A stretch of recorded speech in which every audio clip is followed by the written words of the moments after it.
Magandang araw po sa inyo, Sir Blair. Lalong-lalo na po sa mga giliw ninyong tagapakinig at tagasuporta sa inyong YouTube channel. Ang kwentong aking ibabahagi ay nangyari taong 1993. Nang panahon pong yun ay lasinggero po ako. Madalas po akong abutan ng dilim sa daan at nakakatulog dahil sa sobrang kalasingan.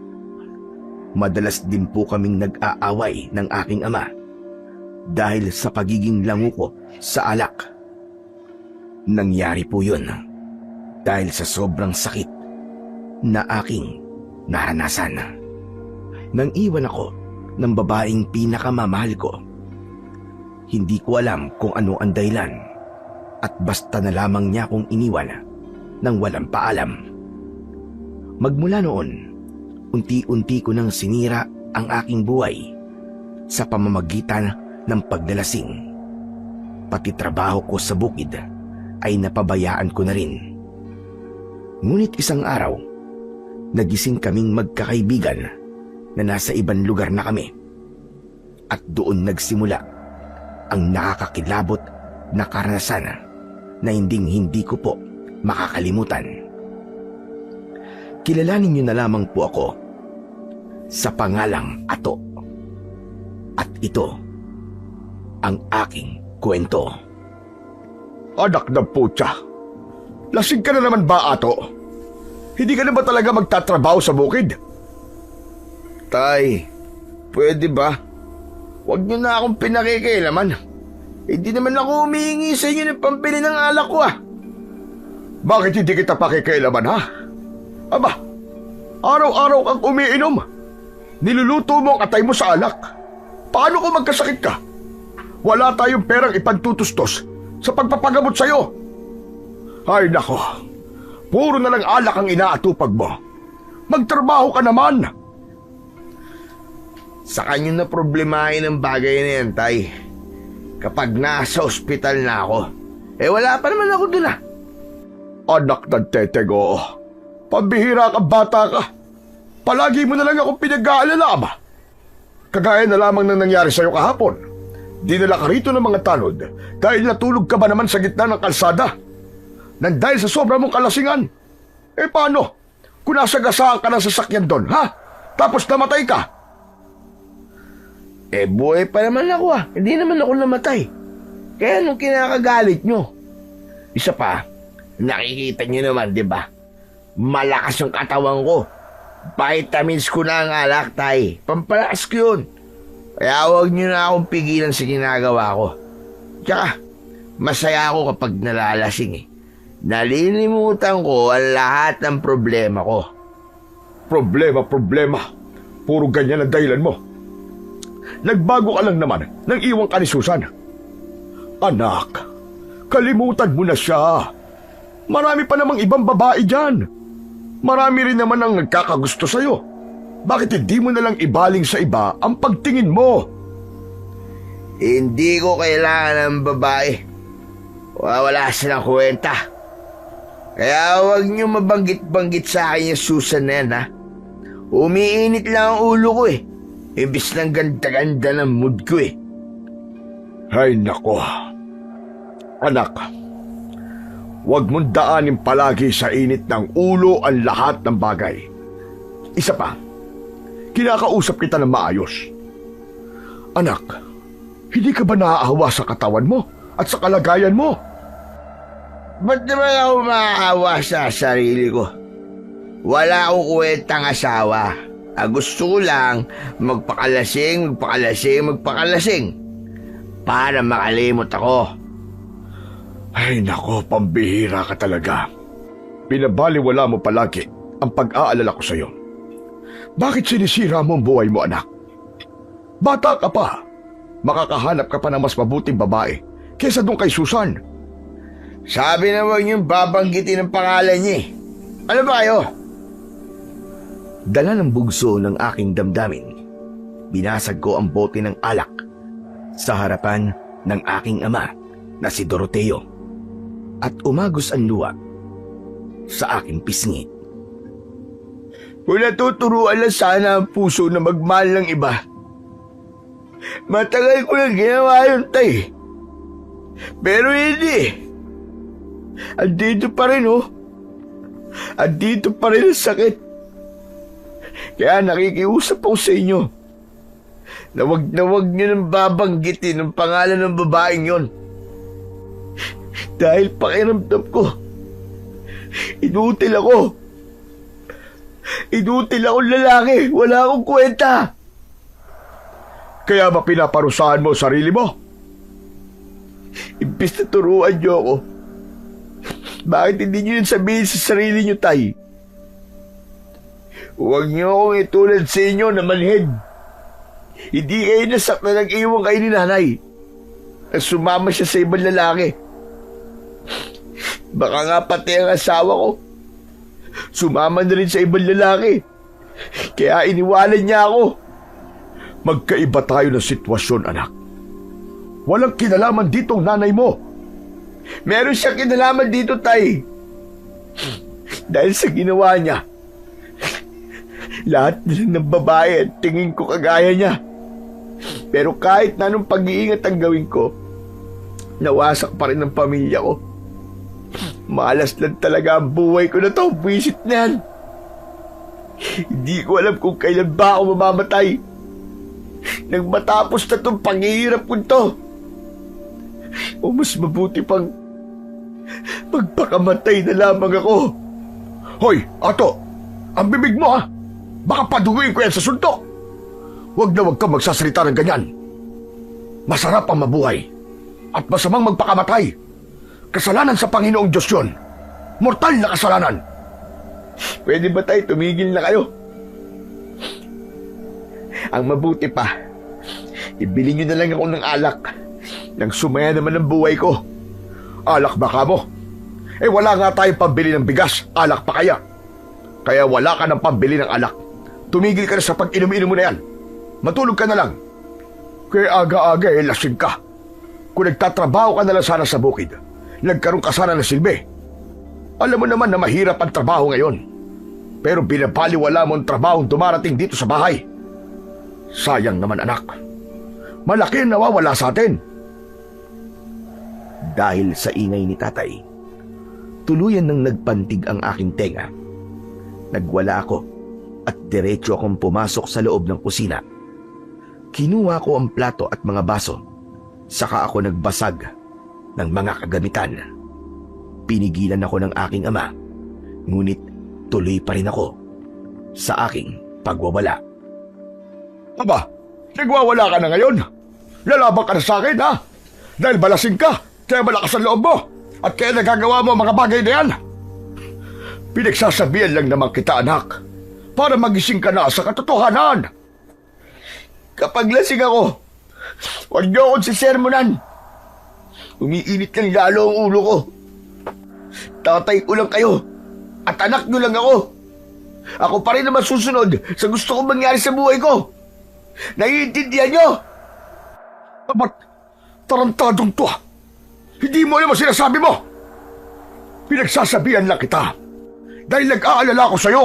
Sinisira mo buhay mo eh. Kung talaga nag-aalala kayo sa akin, tumahimik na lang kayo. Hindi ko kailangan ng sermon nyo. Naiintindihan nyo ba?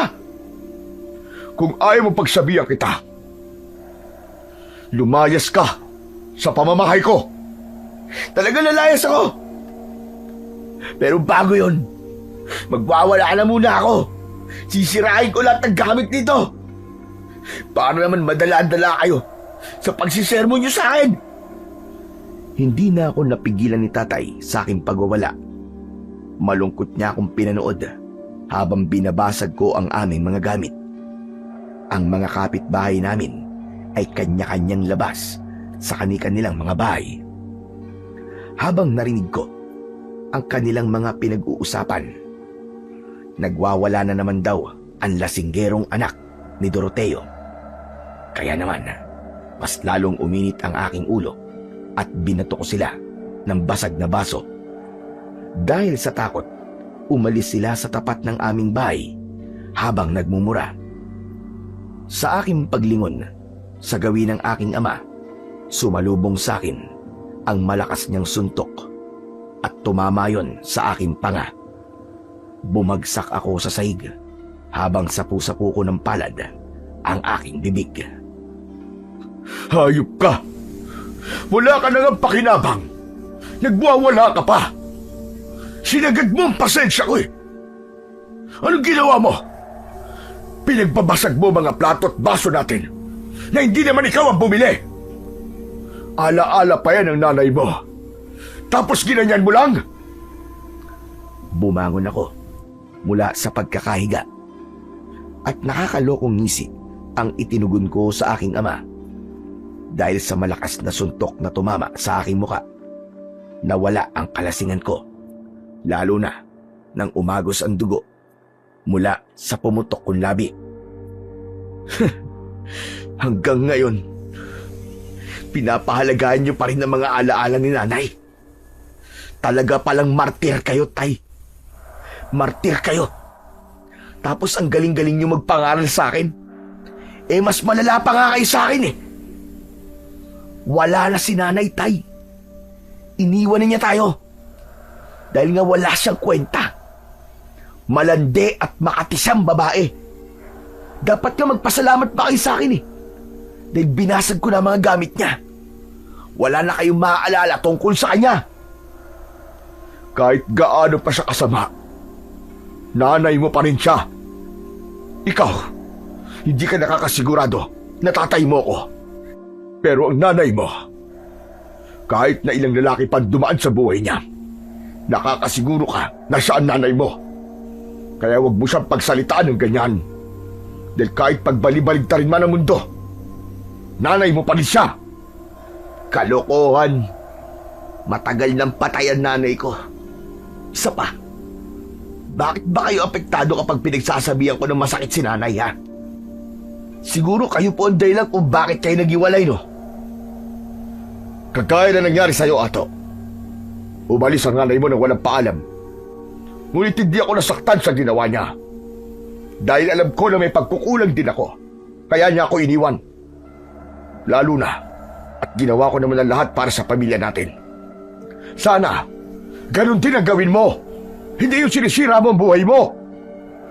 Kaya nga ginagawa ko na, di ba? Umiinom ako ng alak. Hindi matatanggal ng alak ang sakit, anak. Dahil pagkagising mo, pagtanggal na ang epekto ng alak sa katawan mo, babalik at babalik pa rin ang sakit at hindi yun mawawala. Tignan mo ang sarili mo. Pinarurusahan mo ang sarili mo. Bakit? Dahil iniisip mo na may kasalanan ka. Yun na nga eh. Wala akong kasalanan. Kaya bakit niya ako iniwan? Isa pa, wala akong panahon makinig sa mga sinasabi niyo, tay. Ang gusto ko, alak. Yun lang, wala nang iba. Igagaya niyo pa ako sa inyo na inutil at walang kwenta. Hindi na napigilan ni tatay ang galit. Agad siyang sumugod sa akin at pinagsusuntok niya ako sa muka. Yun ang hinahanap-hanap ng aking katawan. Ang masaktan.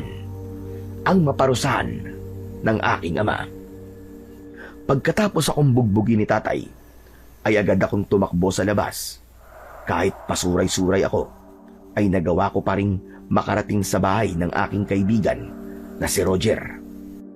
Gulat na gulat siya nang makita ko na may dugo sa labi. Oh, tol! Anong nangyari sa labi mo? Aba, sinong bumugbog sa'yo? Nag-away kami ni Erpat eh. Tol, lasing ka. Pero bakit ka pinatulan ni Mang Doroteo? Yun lang naman ang kaya niyang gawin eh. Baka naman nagwala ka at nagbasag ka ng gamit. Siyempre, ang ingay eh, ayaw tumigil. Puro sermon. Kaya yun, binasag ko nga yung mga baso at plato na ala-ala pa raw ni nanay. Kaya ka naman pala sinaktan ni Mang Doroteo eh. Kasalanan mo, nagwala ka eh. Teka nga, bakit ba sa tuwing nalalasing ka eh, maoy ka? Pinagbabalingan mo ang mga gamit ko sa bahay. Malas daw yun sa buhay. Ang malas sa buhay, tol, yung walang pambili ng alak. Puro ka namang kalokohan eh. Seryoso yung sinasabi ko eh. Alam mo, Chong, makinig ka sa mga sinasabi ng tatay mo dahil para sa iyon. Anak ng putya naman, oo. Pati ba naman ikaw maninermon? Tama na. Kotang-kota na ako ngayong araw eh. Hindi naman sa sinisermo ng kita at dinadagdagan ko ang sama ng loob mo. Pero mali na nga yung ginagawa mo eh. Pinahahalagaan ng tatay mo ang mga gamit nyo tapos babasagin mo lang? Aba syempre, magagalit talaga sa yun. Tapos sinabi mo alaala pa ng nanay mo. Kasi tol, hindi ko talaga kaya yung sakit eh. Pakiramdam ko wala akong kwentang lalaki. Biruin mo, tagal na namin nagsama ni Susan. Iniwan niya lang ako nang wala man lang paalam. Para akong tanga na naiwan sa ere, tol. Kalimutan mo na nga, sir. 8 buwan na nakakalipas pag mula lang umalis siya. Kung talagang mahal ka niya, babalik siya. Basta. Masama ang loob ko sa ginawa niyang yun. At kahit bumalik pa siya, hindi ko na siya tatanggapin. Kaya ba sinisira mo ang buhay mo? Chong, marami nag-aalala sa'yo. Kasama na ron siyempre ang tatay mo. Siya ang una. Hoy, tol. Kung sisermonan mo lang din ako, kagaya ni tatay, ang mabuti pa, aalis na lang ako. O, teka, sandali lang. Saan ka na naman pupunta? Huwag ka nang umalis. Sinasabi ko lang naman ito dahil kaibigan kita. Kahit na anong mangyari, palagi akong nakasuporta sa'yo. Kaya huwag ka nang umalis, dito ka na lang. Magpalipas ka na muna ng sama ng loob dito. At saka, parang lasing ka pa eh. Hindi na. Nawala ng kalasingan ko nang bugbugin ako ni tatay. Sandali lang at ikukuha kita ng maiinom na kape. Huwag na, tol. Alak na lang tsaka pulutan, masaya na ako. Sapat na yun para sa akin. Sabi na nga ba't dyan din ang punta ng usapan na to eh. Kilala mo naman ako, di ba? Oo na. Kukuha na po ako ng alak at pulutan sa kusina. Tamang-tama. Panalo sa sabong ang manok ni tatay. At may talunan. Meron pang natitirang karne ng manok. Ayos na yun para sa pulutan natin. Sarap nun, adobo. Yan, ganyan nga. Parang ginaganahan ako ah. Yan ang tunay na kaibigan. Sinasamahan ako sa oras ng kagipitan. Oo na, hintayin mo ako rito. Saglit na umalis si Roger at pumasok siya sa loob ng kanilang bahay. Naiwan naman ako sa labas ng balkonay sa madalas naming pagtambayan kapag umiinom kami. Ilang sandali pa ay bumalik na si Roger. Dala niya ang 2 bote ng alak at isang mangkok na may laman na adobong manok na maanghang. Ibinabayo ng aking kaibigan sa maliit na lamesa na gawa sa kawayan. Wow! Grabe! Sarap nito, tol! Sige na, simulan na natin ang inuman. Pero pagkaubos ito, uuwi ka na sa inyo ha. Huwag maaoy ha. Tapos, hihingi ka ng sorry kay Mang Doroteo. Oo na. Basta, simulan na natin ang tagayan. Inalot ng saya ang aking puso nang maguntugan ang bote namin ni Roger. Yun naman ang hudyat ng pagsisimula ng aming paglalasing. Napahalakak ako ng malakas at baliwala ang sakit ng aking labi ng mga sandaling yon. Pagkalipas ng ilang minutong pag-iinuman, biglang nabanggit ni Roger ang tungkol sa habang hawak nito ang singsing sa intuturo nitong daliri. Alam mo, tol, ilang taon ko na rin hinahanap ang nawawala akong kapatid eh. Ang alam ko eh, may umampun sa kanya na taga rito. Pero hanggang ngayon, wala pa rin akong nahahanap na impormasyong makakapagturo sa kanyang kinaroroonan. Nag-aalala ako na baka hindi na kami magkita ni Lorna. Hindi totoong mga magulang ni Roger ang kanyang mga kasama sa bahay. Lumaki siya sa bahay ampunan at nagkahiwalay sila ng kanyang kapatid. Nakilala ko si Roger nang minsang mapaaway ito at tinulungan ko siya. Maya-maya pa ay malungkot kong tinignan ang muka ng aking kaibigan habang umiinom siya ng alak. Tol, umaasa ka pa rin ba na magkikita kayo ng kapatid mo? Malapit na nga ako mawalan ng pag-asa eh. 15 taon ko na siyang hinahanap. Hindi ko na nga alam kung anong itsura niya eh. O kung buhay pa ba siya, o maayos ba ang buhay niya ngayon. Alam mo, Tol, kung talagang ipagkakaloob ng Panginoon na magkita kayo ng kapatid mo si Lorna, magkikita kayo. Kahit di mo siya hanapin, nakaguwit yun sa kapalaran ng isang tao. Wow ha? Coming from you ha? Para yatang magandang lumalabas sa salita sa bibig mo ngayon ha? Hindi katulad kanina, na puro sama ng loob ang naririnig kong lumalabas sa bibig mo. Maganda yata ang epekto ng alak at pulutan natin sa'yo, Tol ha? Tol, maayos naman talaga akong kausap eh. Ngayon lang naman ako nagkakaganito, di ba? Kilala mo naman ako. Tsaka, hangad ko na magkita kayo ng kapatid mo si Lorna. Dahil ang kapatid mo, siya ang totoo mong pamilya. Totoo ko na rin pamilya ang mga magulang ko ngayon, Tol. Mabuti sila sa akin. Ay di nila ako kadugo. Ay nako, tama na nga to. Nauuwi sa pagdrama-drama ang usapan natin eh. Ibig na nagsasaya tayo eh. Dahil nalibang kami sa aming pagkikwentuhan, hindi ko namalayan na madilim na ang paligid. At ang tig-isang bote namin ni Roger kanina ay naging tig-5 bote ng alak. Sanay na ang aking sikmura sa alak, kaya hindi ako masyadong nalalasing. Kaya naman ay nagpasya na rin kaming magpahinga ng aking kaibigan na si Roger. Pagdating ko sa bahay ay nadatnan ko si tatay. Nakaupo siya sa upuan na gawa sa kawayan. Hindi ko siya inimik. Diretso akong pumasok sa loob ng aking kwarto. Nahiga ako sa katre at agad akong nakatulog. Kinabukasan, maaga akong nagising. Nauna akong bumangon sa aking ama. Iniisip ko kung saan na naman ako kukuha ng pambili ng alak. Pambihira naman buhay to. Saan na naman kaya ako makakahanap ng perang pambili ko ng alak? Ay nako, nakakabwisit talaga.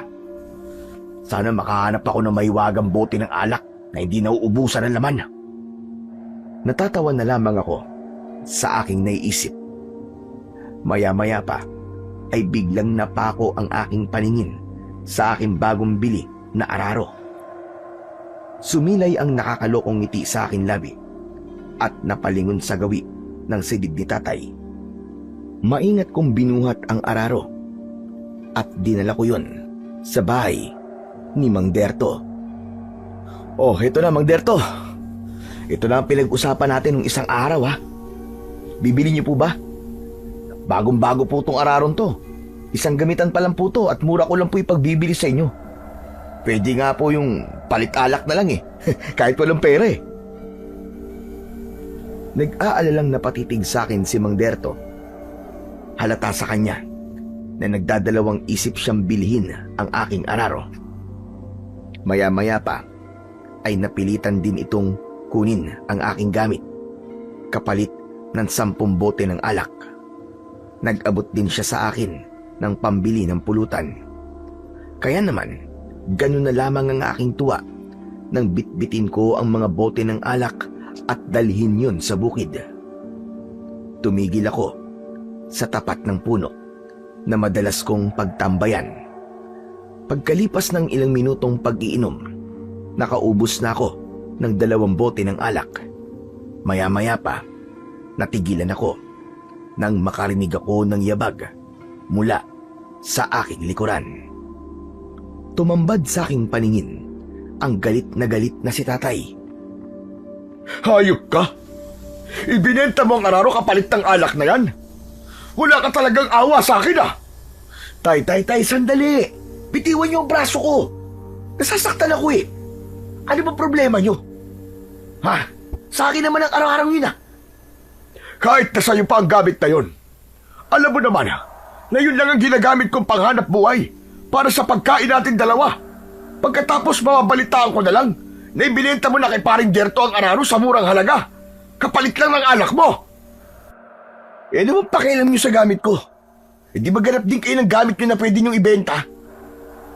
Dala ng bugso ng damdamin ng aking ama.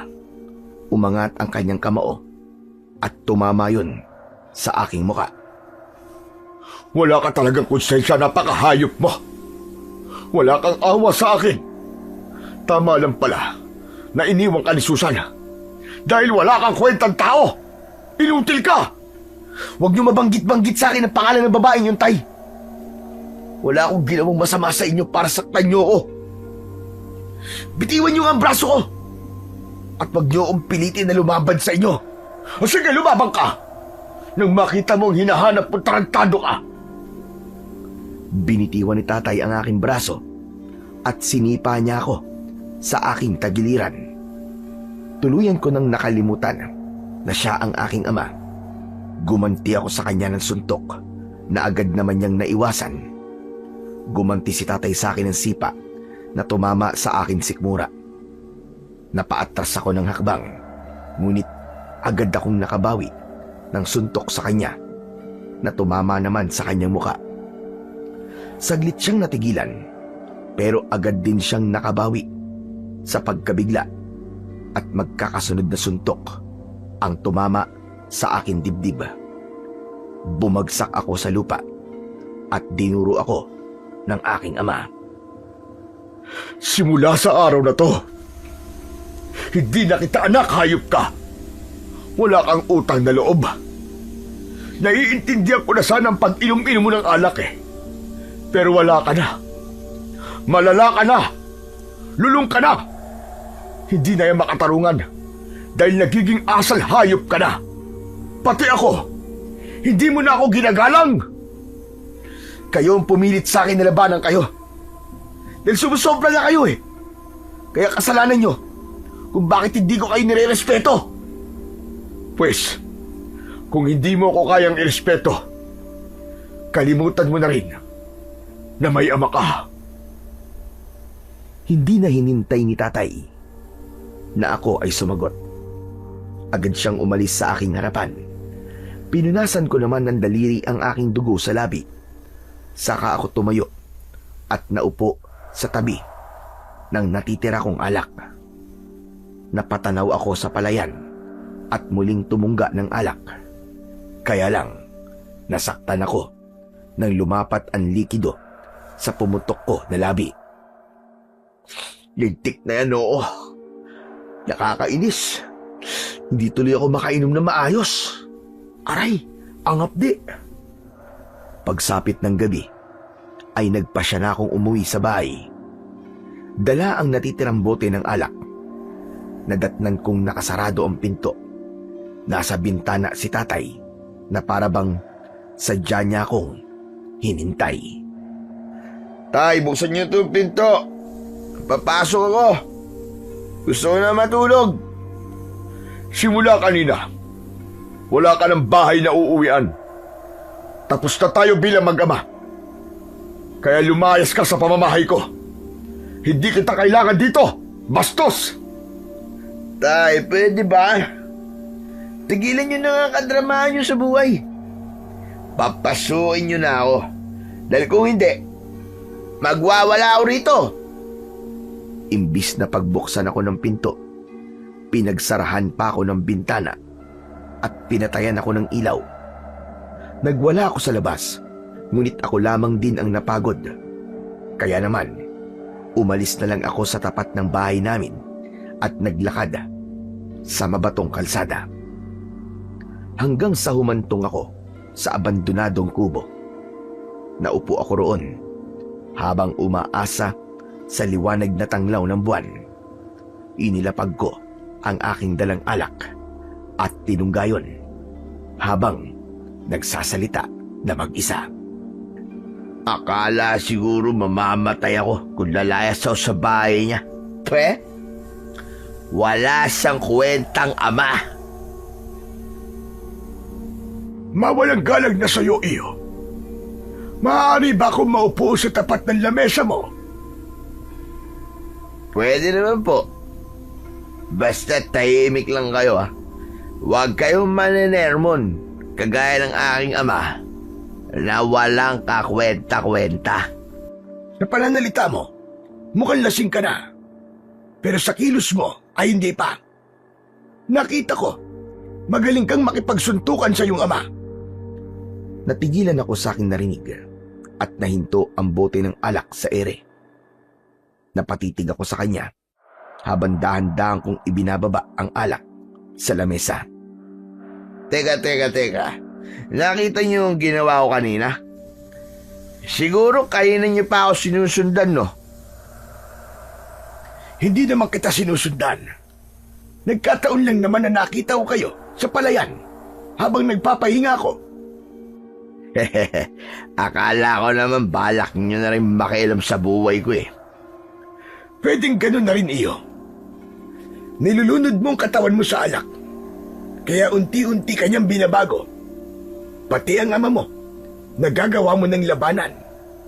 Sa pagkakaalam ko, mabuti ka namang anak noon sa kanya. Tama ba?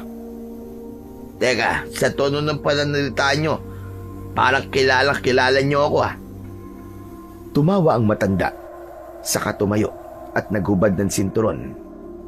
Ipinatong niya ang bagay na yon sa lamesa, saka tumingin sa akin. Hindi kita kilala. Pero batay sa nakita ko kanina, nararapat lang naman siguro na sa'yo ko ibenta ang aking sinturon. Wala kasi akong kapera-pera. Gagamitin ko siya ng pamasahe papunta sa baryo ng Santa Rosa.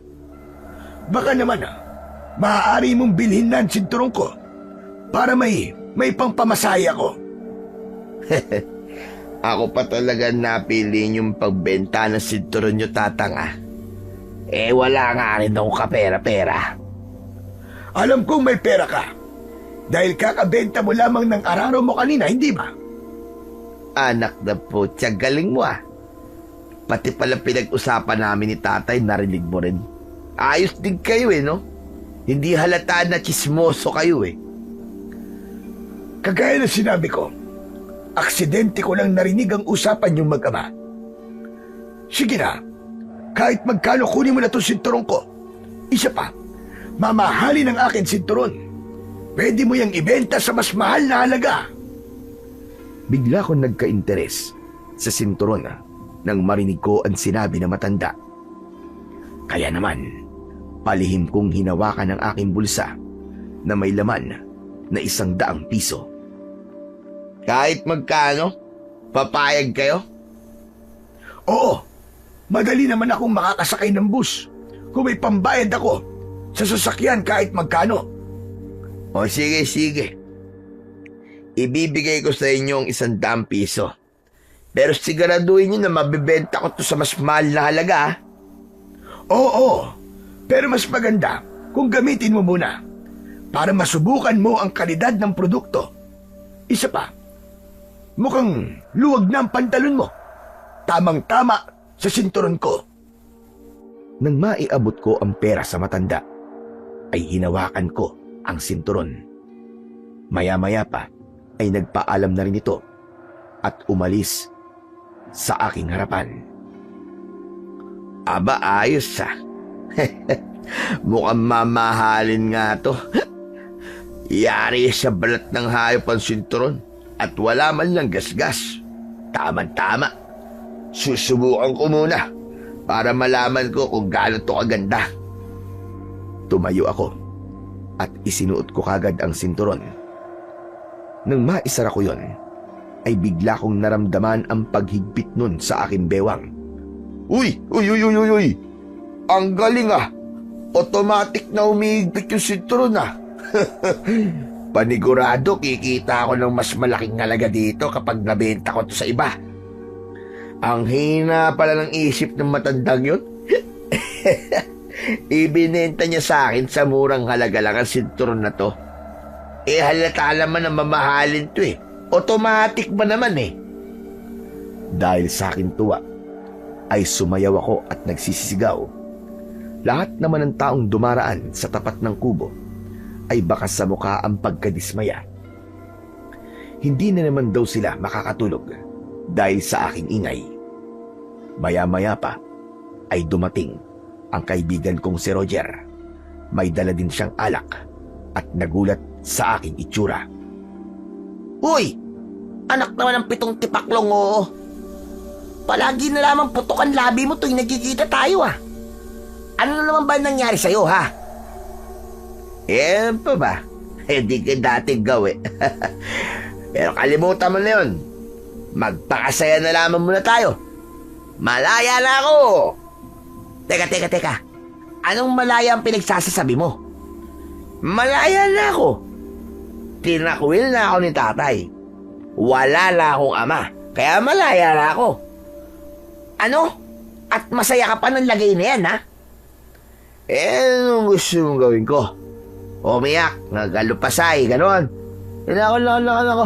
Tigilan mo ako. Hindi mangyari yun, uy. Ayaw na niya sa akin. Mas lalong ayaw ko sa kanya. Kaya halika to. Magsaya tayo.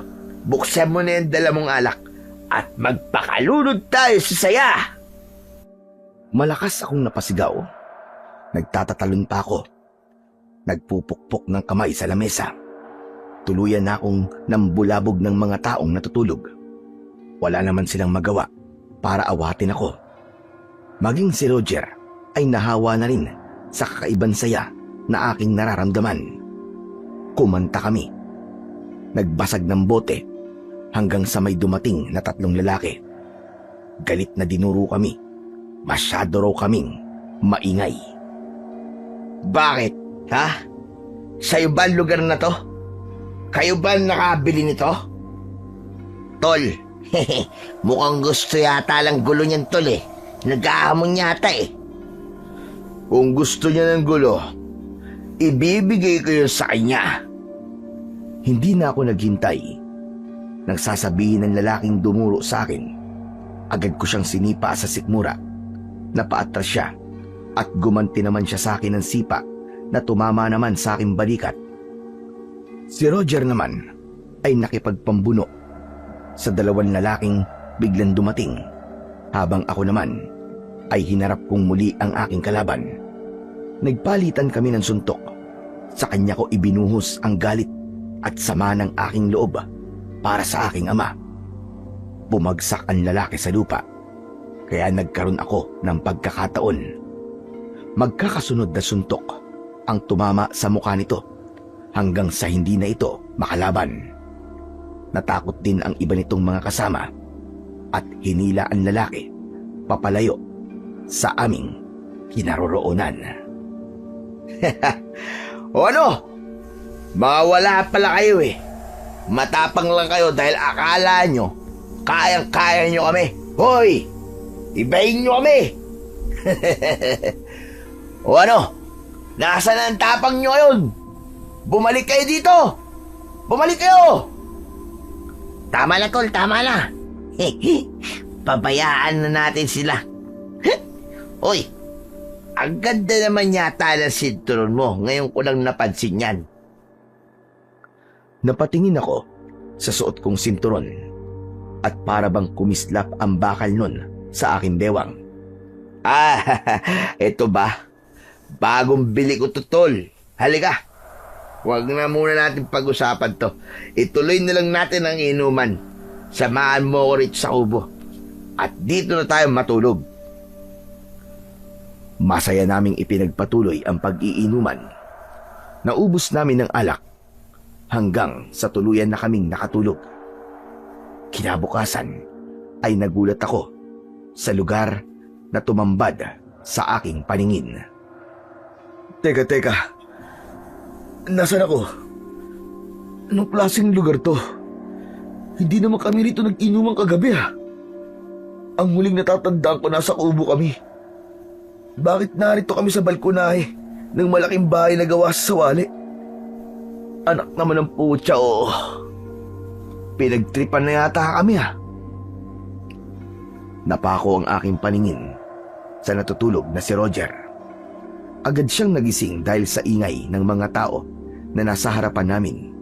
Naupo siya at bumakas din sa kanyang muka ang pagtataka. Hala, anong lugar to, Chong? Nasaan tayo? Teka, naglakad ba tayo kagabi, Ato? Ako nga sana magtatanong yan sa'yo eh. Kaya lang, mukhang hindi mo rin pala alam kung paano tayo nakarating dito. Hindi kaya naglakad tayo ng tulog? Dahil sa kalasingan? Imposible yun. Natatandaan ko nakatulog tayo pagkatapos nating maubos ang alak eh.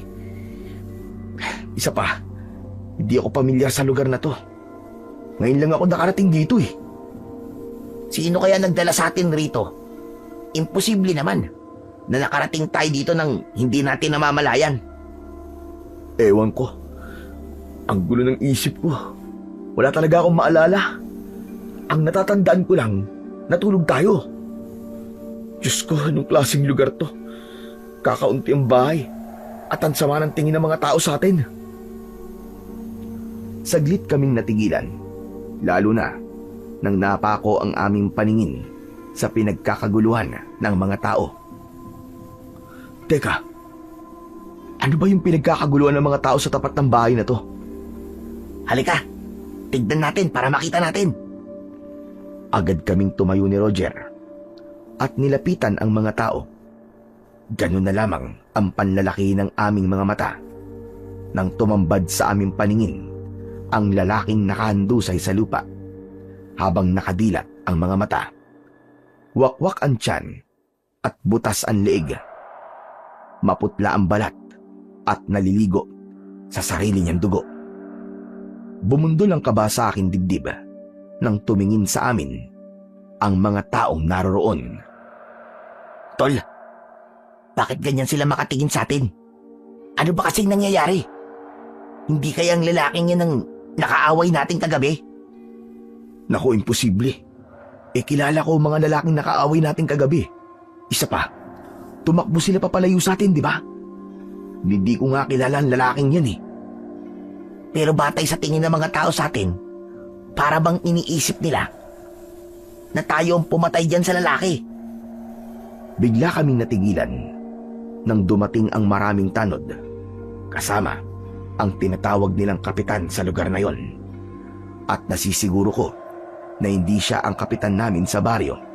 Kaya naman, mas lalo akong kinabahan.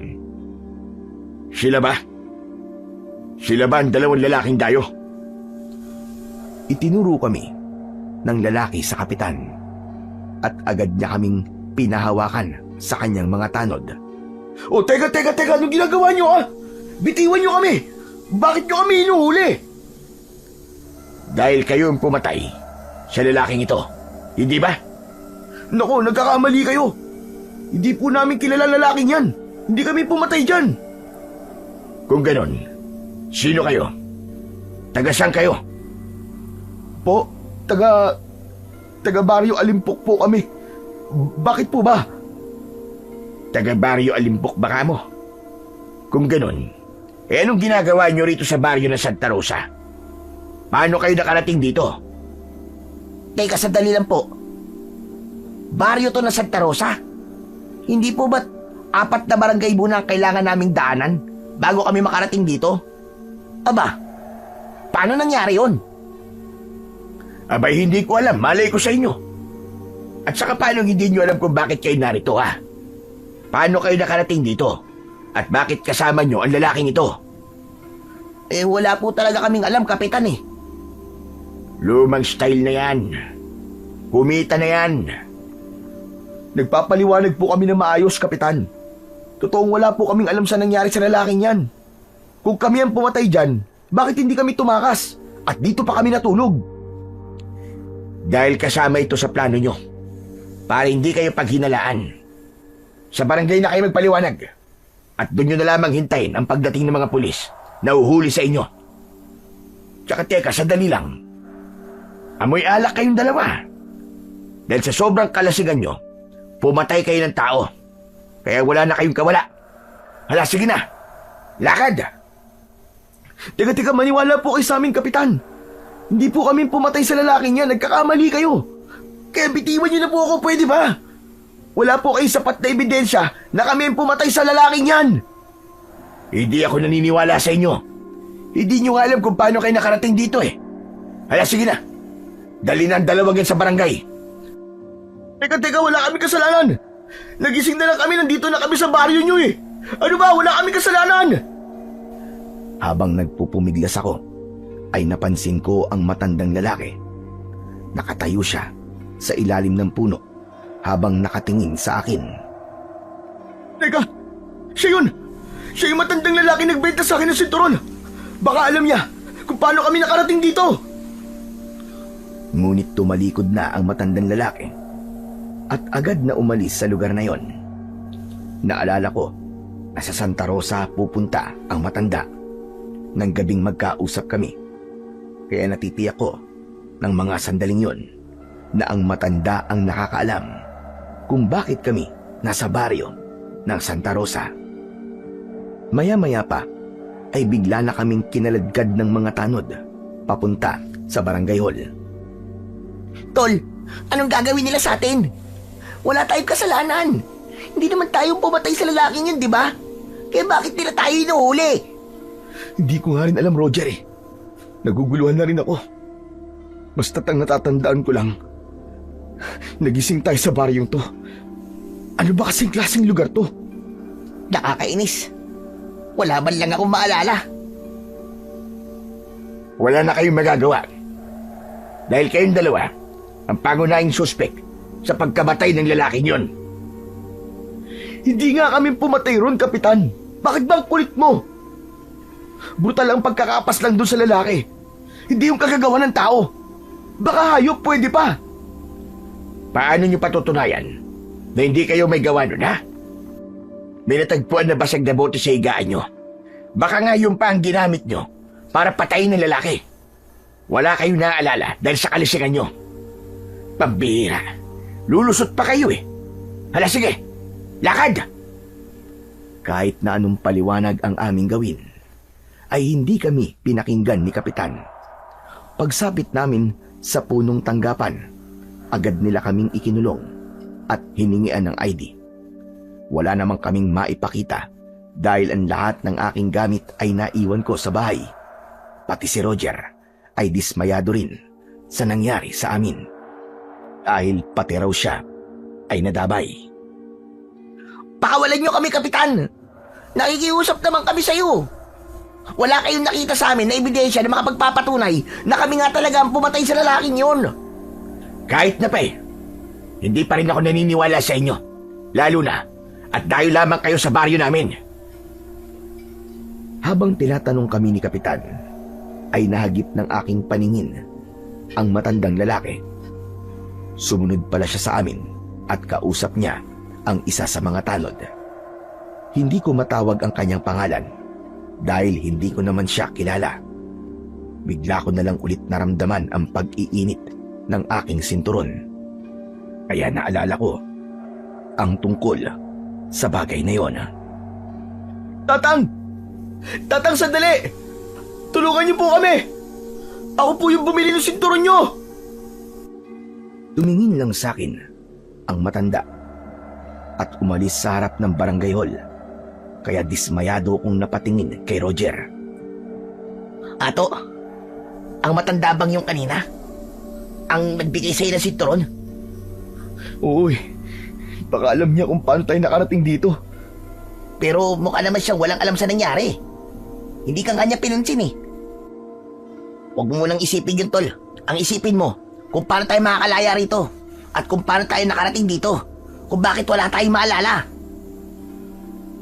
Saglit akong natigilan at inalala ang mga nangyari.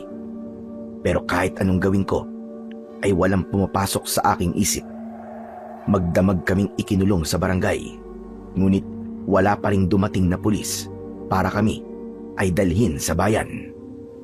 Kinabukasan ay nagising kami ni Roger sa malakas na sigaw ng lalaki kasama ang 2 pulis. Ayon dito ay nakausap ng mga pulis ang nakakita sa pumatay sa lalaki. Nagulat kami nang marinig na aswang daw ang may gawa nun sa biktima.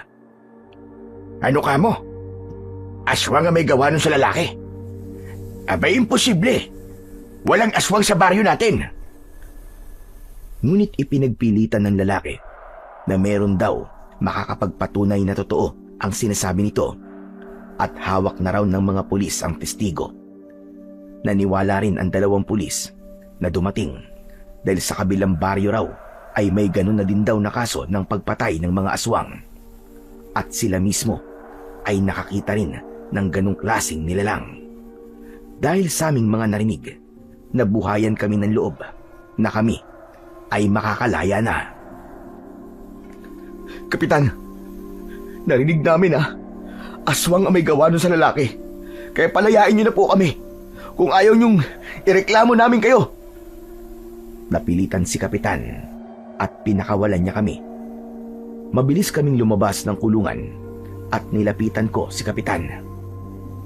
Sabi ko na kasi sa inyo wala talaga kaming kasalanan Palalampasin namin ang ginawa niyo sa amin. Pero kapag naulit pa to, ako mismo magrereklamo sa inyo sa mga pulis. Pasensya na kayo. Pinangangalagaan ko lamang ang aking nasasakupan. O sige na, maaari na kayong umalis. Tol, tama na yan, Tol. Halika na. Umalis na tayo rito. Halos hilahin ako ni Roger palabas ng barangay hall. Pero kinausap ko muna ang lalaki. Kuya, maraming salamat sa inyo Dahil kung di sa tulong nyo, kung di kayo dumating, baka tuluyan na kaming mabulok dito sa kulungan. Tinapik ako ng lalaki sa aking balikat at sinabi niya na wag daw akong magpasalamat sa kanya. Sa halip, magpasalamat daw ako sa matandang lalaki na tumistigo sa nangyari. Biglang pumasok sa aking isip ang matandang lalaki na may-ari ng sinturon ko dahil tugma yun sa paglalarawan ng lalaki. Nalaman ko rin na aswang tiktik raw ang pumatay sa biktima. Ato, ang aswang na tiktik ay mapanganib. Ang kanyang binibiktima ay lalaking lasinggero't buntis. May kakayahan siyang magpahaba ng dila niya at kaya niya ring lumipad. Pambihira namang kamalas-malasan to. May ganun bang aswang? Namimili pa ng bibiktimahin? Anak ng putya, oo. Ikaw, Roger, pinagloloko mo lang yata ako Hoy, hindi ako nanloloko. Totoo sinasabi ko sa'yo, Ato. May alam ako sa mga aswang. Kaya natitiyak ko na ang pumatay sa lalaking yon ay isang aswang na tiktik. Isang tiktik na namimili ng bibiktimahin. Dahil sa aming pinag-uusapan, lumapit si Kapitan sa aming dalawa ni Roger. Kung meron ka palang alam tungkol sa mga aswang, bakit ngayon mo lang to sinabi? Bakit, Kapitan? Maniniwala po ba kayo kung sinabi ko kagad kanina? Kung sa bagay, ngayon lang merong aswang na umatake sa aming lugar. Kaya kahit nasabihin mo pa sa amin ang tungkol sa aswang na tiktik, ay hindi ko rin talaga paniniwalaan yon. Pero mabuti na lang, maswerte kayo. May 2 pulis na nagpapatunay na totoo ang aswang. Ibig sabihin po nun, meron kayong kasama sa baryong to na malapit ng mga anak. Dahil doon, kayo po ang sunod na bubulabugi ng mga aswang. Dahil sa aking narinig, napatingin ako sa labas ng barangay hall at nahagip ng aking paningin ang pamilyar na babae. Susan? Si Susan yun Hindi ako maaaring magkamali. Si Susan ang nakita ko. Dahil sa aking nakita, mabilis akong tumakbo papunta sa labas ng barangay hall. Iniwan ko ang kaibigan kong si Roger sa loob habang kausap niya si Kapitan. Agad kong sinundan ang babaeng naglalakad papunta sa makipot na daan. Mabilis siyang maglakad na para bang nagmamadali. Kaya naman, mas nilakihan ko ang hakbang ng aking mga paa habang hindi ko inaalis ang paningin sa kanyang likuran. Susan! Susan, sandali! Hintayin mo ako! Susan! Pero hindi lumingon ang babae. Diretso lamang siya sa paglalakad. Dahil abala ko sa paghabol sa kanya, hindi ko napansin ang matandang babae. Bumangga ako sa kanya at inalalayan ko siyang tumayo. Kaya naman, umagwat sa akin ng malayo si Susan. Sa muli kong pagtingin sa gawin niya, papasok na siya sa kakawyan. Kaya naman, tumakbo ako para habulin siya. Pagsapit ko sa gitna ng kakawyan, bigla na lamang nawala si Susan. Inilinga ko ang aking paningin sa paligid, ngunit hindi ko na siya nakita. Akma na sanang aalis ako sa lugar na yon nang bigla akong natigilan. Teka, bakit ganun? Bakit malaki ang tiyan niya? Hindi ako maaaring magkamali sa nakita ko.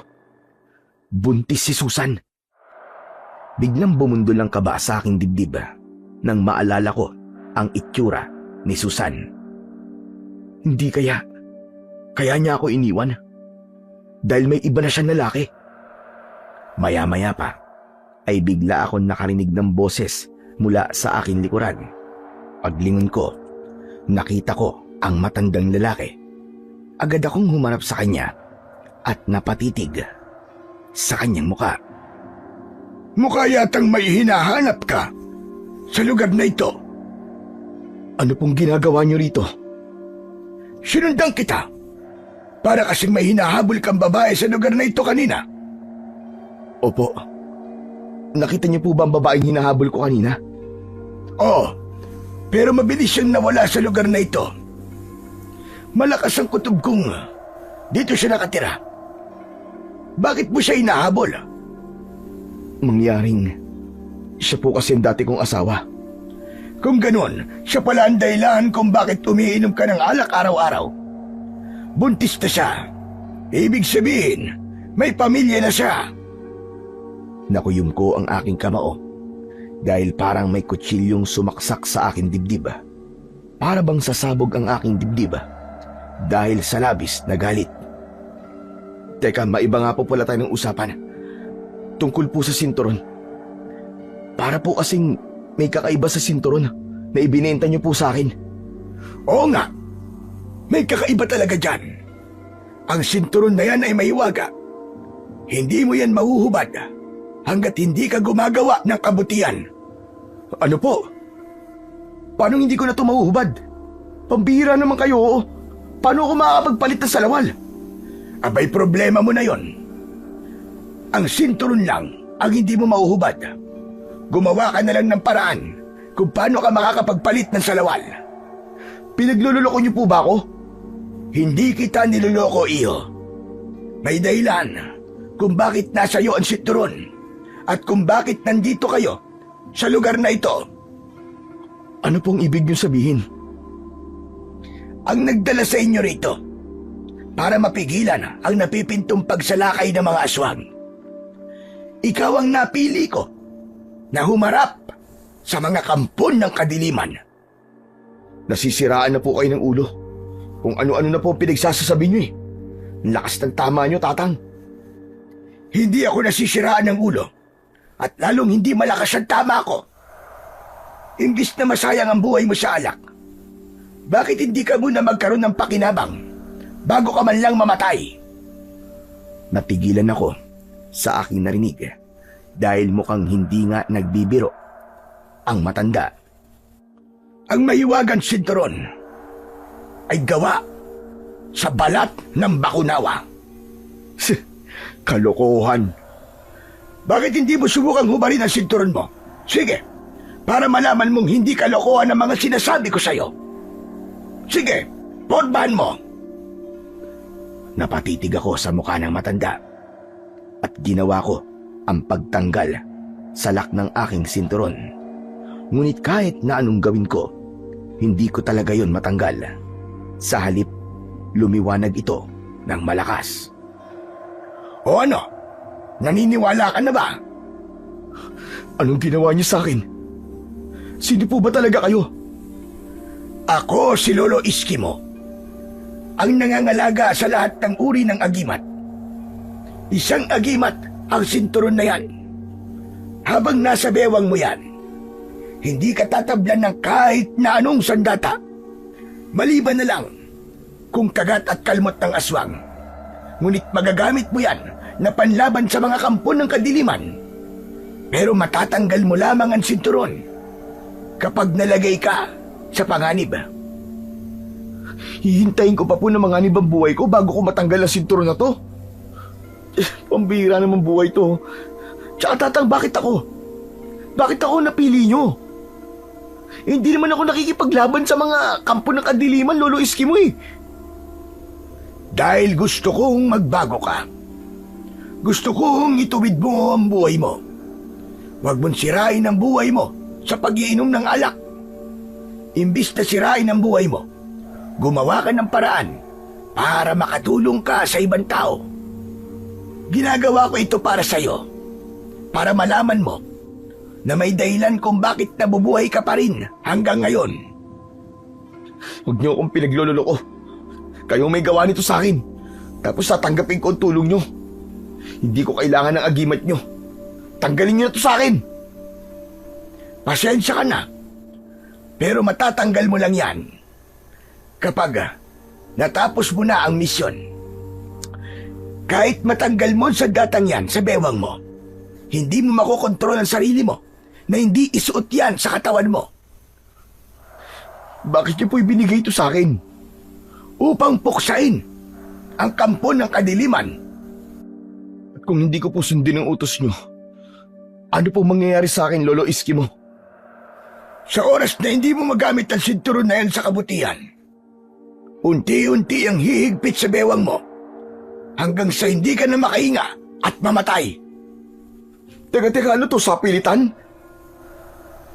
Nagsasabi lang ako ng katotohanan sa'yo. Mahalaga ang misyon mo, Ato.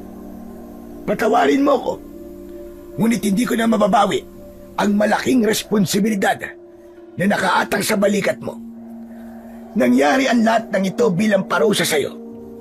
Dahil lumaban ka sa tatay mo, yun ang pagkakamaling nagawa mo bilang isang anak. Kaya nasa ilalim ka ng parusa ko. At ang kapalit, magligtas ka ng mga tao at kung sinong nangangailangan ng tulong mo. Hindi kagad ako nakapagsalita. Hindi ko akalain na dahil sa pagkakamali kong yun, ay meron akong parusa at may misyon na dapat tuparin. Maya-maya pa ay may iniabot sa akin ang matanda. Isang hugis bote na parang tapayan. Ano to? Pampalubag loob para matanggal ang galit mo sa akin. Minsan ka nang humiling ng isang alak na hindi nauubos ang laman, hindi ba? Tinupad ko lang ang kahilingan mo bilang pagpapakita ng kabutihan sa'yo. Tinanggap ko ang bote ng alak, saka ko ininom ang likido. Walang kasing sarap ang lasa nun. Napangisi ako at nawala ang lahat ng galit ko sa matanda. Wow! Grabe! Ang sarap naman ito! Swabing-swabe sa lalamunan! Siyempre, dahil kakaiba ang alak na yan. Hindi ka na mamumroblema sa alak dahil hindi yan nauubos. Talaga po? Pero, paano naman po yun nangyari? Dahil kagaya nga ng sinabi ko sa'yo, kakaiba ang lahat ng mga bagay na ibinigay ko sa'yo. Kaya dapat lang nagamitin mo mga yan sa kabutihan. Ang alak na yan ay may taglay na kapangyarihang magbibigay sa'yo ng lakas ng katawan. Ikaw pa lang ang binibigyan ko ng ganyang klaseng inumin. O siya, paano? Aalis na ako. Hanggang sa muli na lang nating pagkikita. Kung namangha ako sa agimat at alak, mas lalo kong nahiwagaan sa matanda. Nang mula sa aking harapan ay unti-unti siyang naglaho na parabang usok. Inilinga ko sa paligid ang aking paningin. Takot na takot ako at gulat na gulat sa nangyaring hiwaga sa akin. Maya-maya pa ay dumating si Roger. Habol niya ang kanyang paghinga dahil sa paghahanap sa akin. Pambihira ka naman, Tol. Kung saan na kita inanap, nandito ka lang pala. Bakit ka ba nagpunta rito? Tol, hindi ka maniniwala. Nakita ko si Susan. Buntis siya. Kung ganun, Bakit mo pa siya inabol? Maliwanag na may pamilya na siyang iba. Halika na tol, malapit ang dumilim eh. Umalis na tayo rito. Hindi ako aalis sa lugar na to, tol. Hanggat hindi ko nakakausap si Susan. Pambira naman yan, oo. Ay teka, ano ba yung hawak mo? Kakaiba ang itsura niyan ah. Alak to, tol. Tsaka alam mo ba, hindi raw to nauubos. Ibinigay sa akin ng matandang lalaki. Anak ng putya naman oo. Bakit mo tinanggap? Baka mamaya may lason yan eh. Walang laso ng alak na to, tol. Natikman ko na nga eh. Ang sarap pa. Isa pa, mabait yung matandang lalaki. Binigyan ka lang ng alak, mabait na. Teka, patikim nga. Kung anong lasa yan, kung talaga masarap. Hinablot ni Roger ang bote ng alak sa aking kamay. Hindi ko na siya napigilan nang tunggain niya yon. Ngunit nanlaki ang aking mga mata nang wala namang lumabas na likido mula sa bote. Kaya naman, dismayadong ibinalik sa akin ni Roger ang bote. Pinaglololo ko mo yata ako eh. Wala naman laman yan eh. Tol, maniwala ka. Meron talaga tol laman. Para maniwala ang aking kaibigan, itinaktak ko ang bote sa aking bibig. At maging ito ay nagulat nang merong lumabas na alak mula sa bote. Dahil sa pagtataka, ay kinuha niya ulit ang bote sa katinungga. Pero biglang walang tumulo. Kung ganun, ako lang ang may karapatang uminom ng alak dito sa boteng to. Makakainom ka lang kung ako ang hahawak at irerekta ko sa bibig mo. Pambihira naman yan. Paano nangyari yun? Kahit ako hindi rin ako makapaniwala sa hiwagang nararanasan ko ngayon eh. Ilang oras namin pinag-usapan ang tungkol sa matanda, maging sa aking misyon, at agad na niwala ang aking kaibigan. Sa ilalim ng puno kami inabutan ng dilim. Doon na rin kami nahiga para magpalipas ng gabi. Nag-inuman kami hanggang sa makatulog kaming dalawa. Ngunit naalimpungatan kami ni Roger nang makarinig kami ng ingay mula sa itaas ng himpapawid. Napabalikwas kami ng bangon. Kaya naman, napansin ko ang pagliwanag ng aking sinturon. Naku, lagot. Lumiliwanag ang sinturon ko. Ang ibig sabihin may panganib. Pero wala naman ako nakikitang liwanag mula sa sinturon mo, Chong ah. Ako lang ang nakakakita sa liwanag. Kailangan natin maganda, Chong. Maging alerto ka. Agad kaming tumayo at inilinga namin sa paligid ng aming paningin. Inilabas ko ang aking lighter na madalas na nasa loob ng aking bulsa. Binuksan ko yon at lumiwanag ang aming kinaroroonan. Naririnig mo ba ang ingay na yun? Para bang napupunit na kumot. Pagaspas yun ng pakpak ng nilalang na lumilipad sa taas. Chong, baka aswang yun. Mas lalo akong naging alerto dahil sa sinabing yon ni Roger. Kanina ko pa nararamdaman na mayroong nakamasid sa atin. Kaya natitiyak ko na naghahanap lang siya ng tamang pagkakataon para atakihin tayo. Hindi nagtagal, may dalawang nilalang ang bumaba sa lupa. Napaawang ang aking bibig nang tumambad sa aming harapan ang nakakatakot na itsura ng aswang. Mukha silang daga na may mahabang dila. Nanlilisik ang kanilang mga mata habang umaangil na parabang nauulol na aso. Tumutulo din ang malapot nilang laway na parabang gutom na gutom at natatakam sa putahing nakahain sa kanila. Maingat kong tinanggal ang aking sinturon at nahubad ko ngayon. Inihampas ko sa lupa ang sinturon at lumiyab ang liwanag mula sa aking sandata. Biglang nasilaw ang dalawang aswang. Kung ganon, nakikita rin pala ng mga aswang ang liwanag mula sa aking sandata. Humakbang ako sa unahan ni Roger at panay ang ampas ko ng aking sinturon na lumilika naman ng kakaibang tunog. Nasasaktan ang mga aswang sa ingay ng aking sinturon. Dahil doon, agad silang lumipad paitaas at pabulusok na umatake sa aming kinaroroonan. Biglang umangat ang aking kamay. Sinalubong ko ng hampas ng sinturon ang mukha ng aswang. Pasadsad itong bumagsak sa lupa habang umaangil. Para siyang nasasaktan sa aking sandata habang ang sugat niya ay unti-unting kumakalat at umuusok sa buo niyang katawan. Mabilis ko siyang nilapitan at niluhuran sa dibdib. Saka ko siya sinakal gamit ang aking sinturon. Nagkakakawag ang kanyang pakpak habang ang kanyang kamay ay pilit na tinatanggal ang sinturon sa kanyang leeg. Ngunit umusok ang kamay nito nang mahawakan niya ang aking sandata. Mas lalo kong hinigpitan ang pagkakasakal sa kanyang leeg hanggang sa mawalan siya ng malay. Tumayo ako. Binuhusan ko siya ng alak sa katawan. Inilabas ko ang aking lighter. Saka ko siya sinindihan.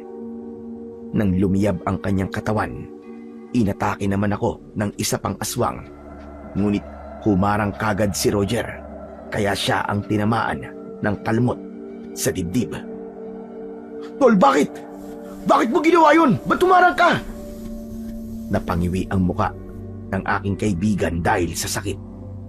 Kaya naman, galit kong binalingan ng hampas ng sinturon ang aswang. Tinamaan ko siya ng malakas sa kanyang dibdib. Akma sanang lilipad siya para tumakas. Ngunit mataas akong tumalon at nagip ng sinturon ko ang kanyang pakpak. Hanggang sa bumagsak ang aswang na tiktik sa lupa. Pagkatapos ay nilapitan ko siya at magkakasunod na pagpalo ng sinturon ang ginawa ko sa kanya. Lumabas ang dugo sa kanyang ilong at tenga at lumuwa ang kanyang mga mata. Binuhusan ko rin siya ng alak, saka ko siya sinindihan. Nangibabaw ang sigaw ng aswang hanggang sa tuluyan na itong nasunog at naabo. Kaagad ko namang nilapitan ang kaibigan kong si Roger. Ano, Tol? Ayos ka lang ba, ha? Bakit ka kasi humarang? Yan, nasaktan ka tuloy. Magkaibigan tayo, Ato. At hindi ko hahayaan na masaktan ka. Sige na, alalayan mo na lang akong tumayo. Hindi ko kaya ang sakit ng kalmot ng aswang sa dibdib ko. Ang apdi. Inalalayan akong tumayo ni Roger. Ngunit bigla rin siyang bumagsak sa lupa. Kaya naman, hinila ko siya papalapit sa puno para sumandal. Chong, ano nararamdaman mo? Maapdi ang sugat ko. Ang sakit, Tol. Para bang may mga insekto naguhukay sa laman ko.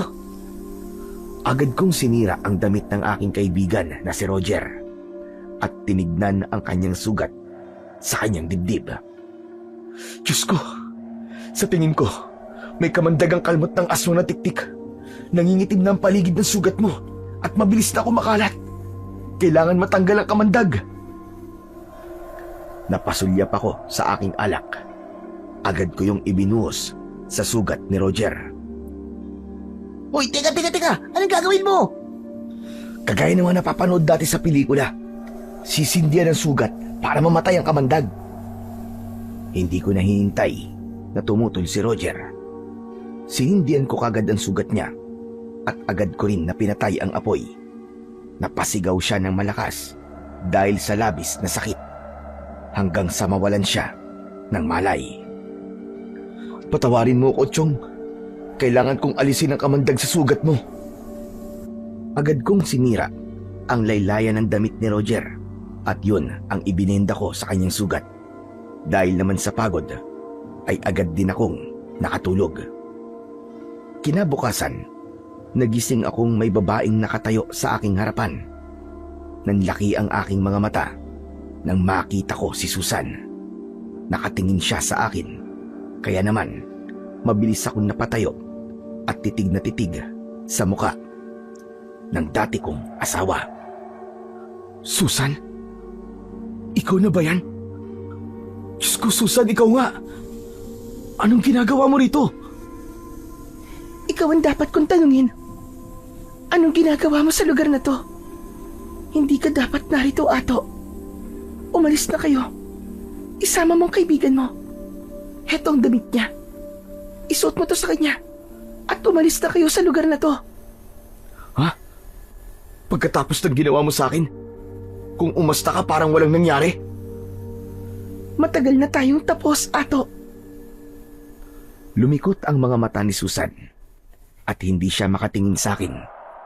Naplos niya ang maumbok niyang tiyan. Kaya naman, mas lalong bumugso ang galit sa aking dibdib. Sino ang ama ng pinagbubuntis mo? Yang banday lan? Kung bakit mo ko iniwan ng walang paalam, ha? Oo.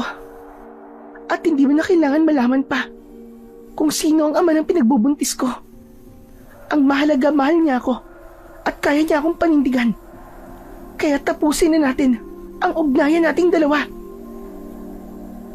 Ganun na lamang ba kadali sa iyon? Walandi ka. Hindi ka nakukontento sa iisang lalaki. Kahit na anong sabihin mo, masaya na ako sa buhay ko ngayon. At sana ganun ka rin, Ato. Hindi ako aalis hanggat hindi mo sinasabi sa akin kung bakit mo talaga ako iniwan. Anong dahilan mo? Dahil narinig kita na hindi mo ko totoong minahal. Sabi mo nagsisisi ka na pinakasalan mo ko. Sabi mo, kagaya ako ng nanay mo. At totoo naman, di ba?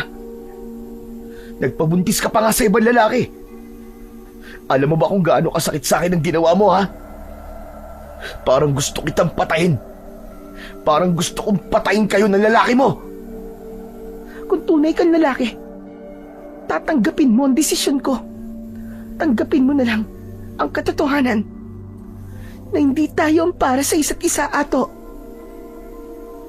Aalis na ako at wag mo na akong guguluhin pa. May iba na akong mahal at siya ang ama ng pinagbubuntis ko. Kaya wala nang dahilan pa, Ato, para mag-usap pa tayo. Ayoko nang magkaroon ng ugnayan sa'yo. Sige, kung yan ang gusto mo. Siya nga pala, Susan. Sasabihin ko lang sa'yo na ikaw ang pakay ng mga aswang na tiktik. Kapag inatake ka ng mga aswang, huwag kang umasa na tutulungan kita. Ang asawa mo lumaban para sa bunga ng kataksilan mo sa akin. Saglit na huminto sa paglalakad si Susan. Habang hindi siya lumilingon sa akin. Pagkatapos kong magsalita, saka siya nagpatuloy sa paglalakad, papalayo sa aking kinaroroonan. Nakita ko ang damit na inihagis nito sa aking kaibigan. Dala ng aking galit. Pinunit-punit ko yun. Doon ko ibinaling ang sama ng aking loob. Saka naman nagising si Roger at ikinuwento ko sa kanya ang nangyari sa aming pag-uusap ng dati kong asawa na si Susan. Para bang merong 1,000 kutsilyo ang tumutusok sa akin dibdib kapag naaalala ko ang mga sinabi sa akin ni Susan. Dahil masama ang aking loob, nagpakalasing talaga ako. Si Roger naman ay humingi ng tulong sa mga tao na naroroon para sa pagkain naming dalawa. At nang bumalik siya ay tanghali na. Pagkakain namin, muli naming itinuloy ang inuman hanggang sumapit ang gabi. Nagpasya kaming pumunta sa barangay hall, ngunit nadatnan namin na nagkakagulo ang mga tao. Dahil doon, parang nawala ang aking kalasingan. Ano nangyayari? Bakit sila nagsisigawan? Hinarang ni Roger ang isa sa lalaking tumatakbo. Manong, ano po nangyari? Bakit kayo takot na tumatakbo? Sinabi ng lalaki na sinalakay raw ng mga aswang ang bahay ni Susan. Binaliwala ko ang mga narinig ko at inaya si Roger na umalis sa lugar na yon. Pambihira ka naman, Tolo. Alam mo, kailangan ni Susan ang tulong natin. Bakit ngayon mo pa naisipan na bumalik sa baryo natin? Kagaya ng sinabi ko kanina, Roger, wala na kaming ugnayan ni Susan sa isa't isa. Eh, paano ang mission mo? Kakalimutan mo ba ang sinabi ni Lolo Iski mo? Handa na ako mamatay. Yun nga lang, mauuna si Susan sa aking mamatay. Lintik talagang katwiran mo na yan, oo. Hoy, papaalala ko lang sa'yo. Buntis si Susan. Kahit para na lamang sa bata, iligtas mo siya.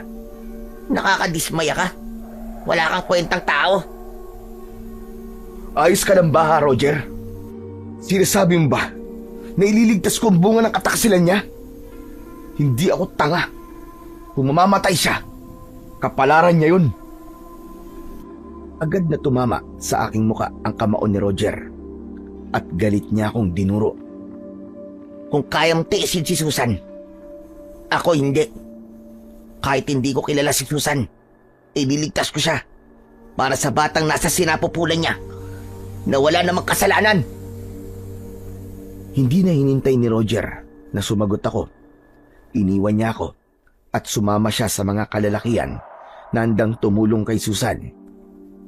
Sumunod ako sa kanila, ngunit nanatili lamang akong nakatayo sa labas ng bakuran ni Susan habang pinapanood ko ang mga aswang kung paano nila sirain ang bahay ng dati kong asawa. Maya-maya pa ay dumating si Lolo Iskimo at lumapit siya sa akin. Pagsisisihan mo ang hindi pagtulong sa babaeng dati mong minahal. Nagkamali ako ng pagbibigay sa iyo ng kapangyarihan. Hindi to kapangyarihan. Hindi misyon at parusa. Kahit lapain pa ng mga aswang si Susan, wala na akong pakialam. Mabuti na yun nang mabawasan ng mga babaeng manluloko. Sigurado ka ba na kaya mong hindi siya tulungan at makita siyang mamatay? Hindi ako sumagot sa matanda. Sa halip, tiyungga ko ang bote. Ngunit wala nang lumabas na alak mula roon. Itinaktak ko ang laman, ngunit wala talagang tumulo. Kasabay ng pagtalikod mo sa pagtulong sa iba, nawala ang lahat ng bisa ng mga bagay na ibinigay ko sa iyo. Sige na, malaya ka na sa ngayon. Ngunit ano? Anong mangyayari sa akin? Mamamatay ka. Habulin ka ng mga aswang na tiktik. Sila ang papatay sa iyo.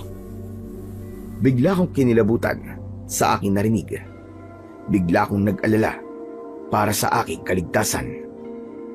Hindi ako natatakot sa mga aswang.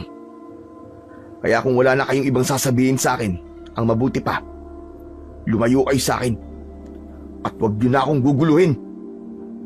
Lumapit lamang ako sa iyo para ipaalam sa iyo na wala ng bisa ang kapangyarihan mo. Wala akong pakialam. Biglang nawala ang matanda sa aking likuran.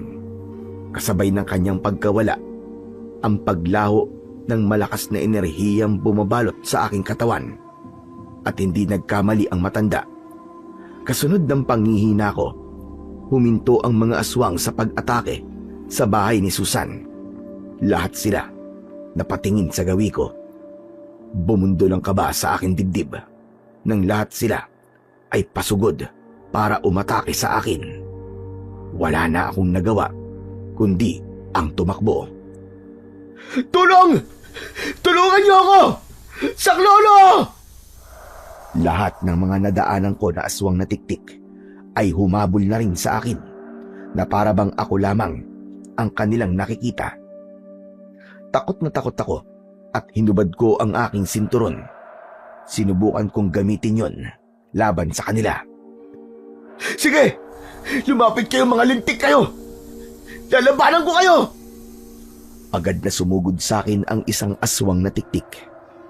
Pinuluputan niya ako ng kanyang mahabang dila sa aking bewang. Sinuntok ko ang dila ng aswang, ngunit hindi yun matanggal. Tuluyang nawalan ng bisa ang aking sinturon. Kahit ang bote ng alak, nawalan na rin ng laman. Naalala ko ang aking lighter. Dinukot ko yun sa aking bulsa at sinindihan ang dila ng tiktik. Kaya naman, natanggal yon. Saka ko muling iwinasiwas ang aking sinturon para hindi sila makalapit sa akin. Ngunit hindi ko napansin ang isa pang aswang mula sa aking likuran. Bigla niya akong kinagat sa aking balikat. Napasigaw ako dahil sa labis na sakit. Kaya napansin ako ni na Roger at Susan. Lumapit sila sa akin at tinulungan nila ako. Sinabuyan nila ng asin ang mga aswang, ngunit hindi natinag ang mga ito.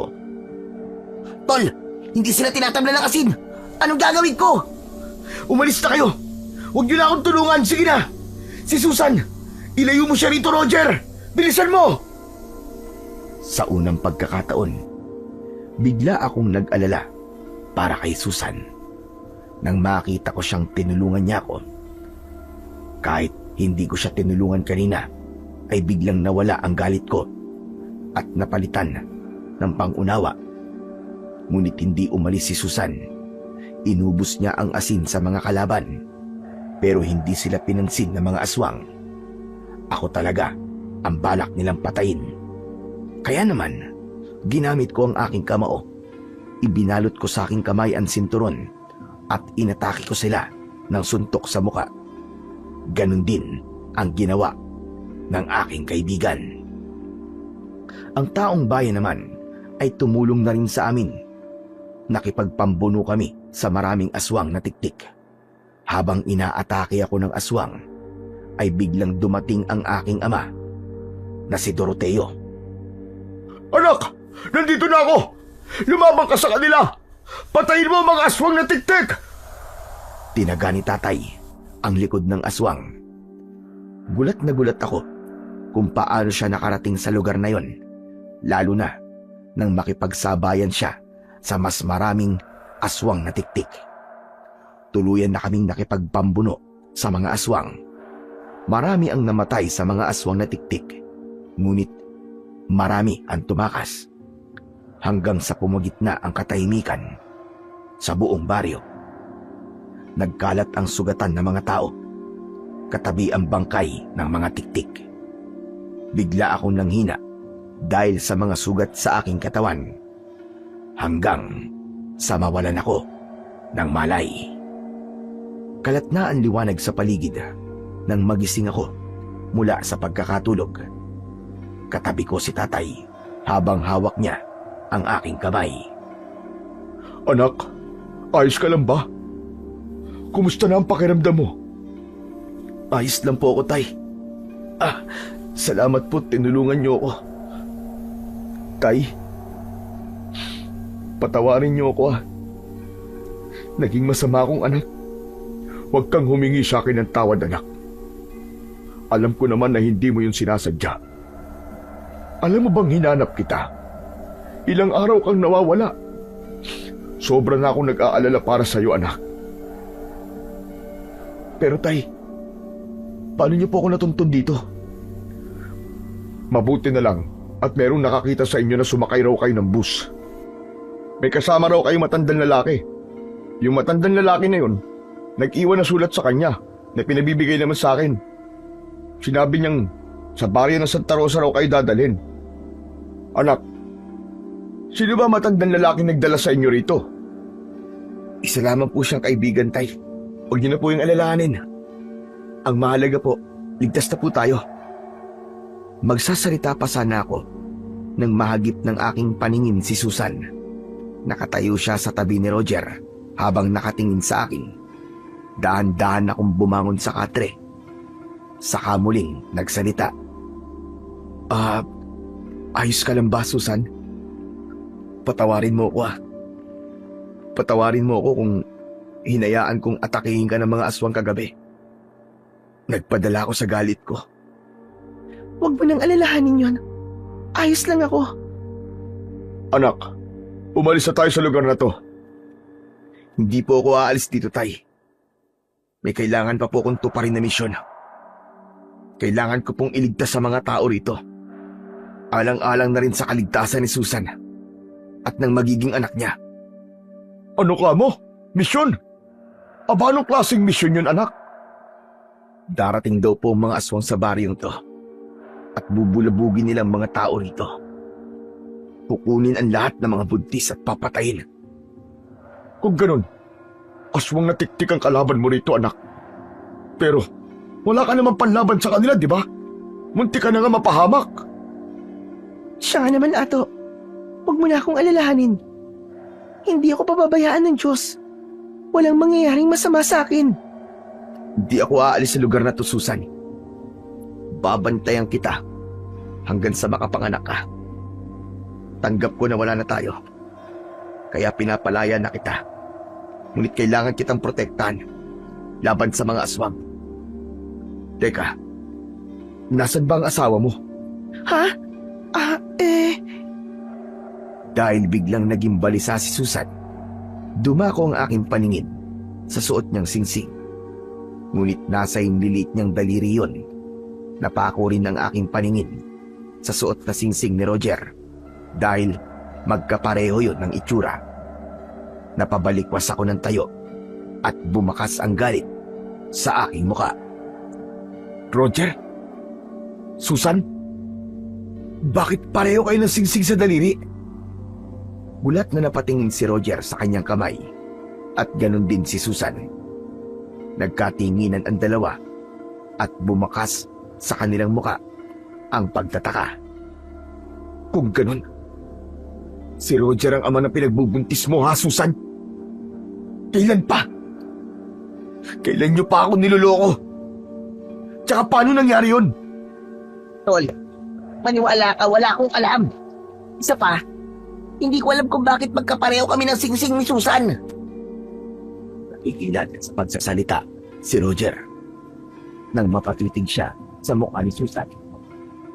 Namula ang kanyang mga mata. Bigla na lamang niyang niyakap si Susan sa aking harapan. At dahil sa sakit na nararamdaman ko ng mga sandaling yon, tumakbo ako sa labas ng bahay. Tinawag ako ng aking ama, subalit hindi ko siya nilingon. Tumakbo ko papunta sa kakahuyan dahil pakiramdam ko nasabog na ang dibdib ko sa galit. Pagsapit ko sa gitna ng kakahuyan ay doon ko na inilabas ang sama ng aking loob. Diyos ko! Bakit? Bakit sa dinami-dami ng lalaking ipapalit sa akin ng aking asawa ay ang matalik ko pagkaibigan? Ito ba? Ito ba ang kabayaran sa lahat ng naging kasalanan ko? Wala akong kasalanan. Bakit pinaparusahan niyo ako ng ganito? Napaluhod ako at sinuntok ko ang lupa dahil sa galit. Maya-maya pa ay may narinig akong yabag ng paa mula sa aking likuran. Huwag mong ubusin ang lakas mo sa lupa. Ang mga nangyayari sa'yo ay may dahilan. Subalit hindi mo naiintindihan at hindi mo nakikita ang katotohanan. Napalingon ako sa aking likuran at tumambad sa aking paningin ang matandang lalaki na si Lolo Eskimo. Ikaw na naman. Palagi ka na lang gugulo, ha?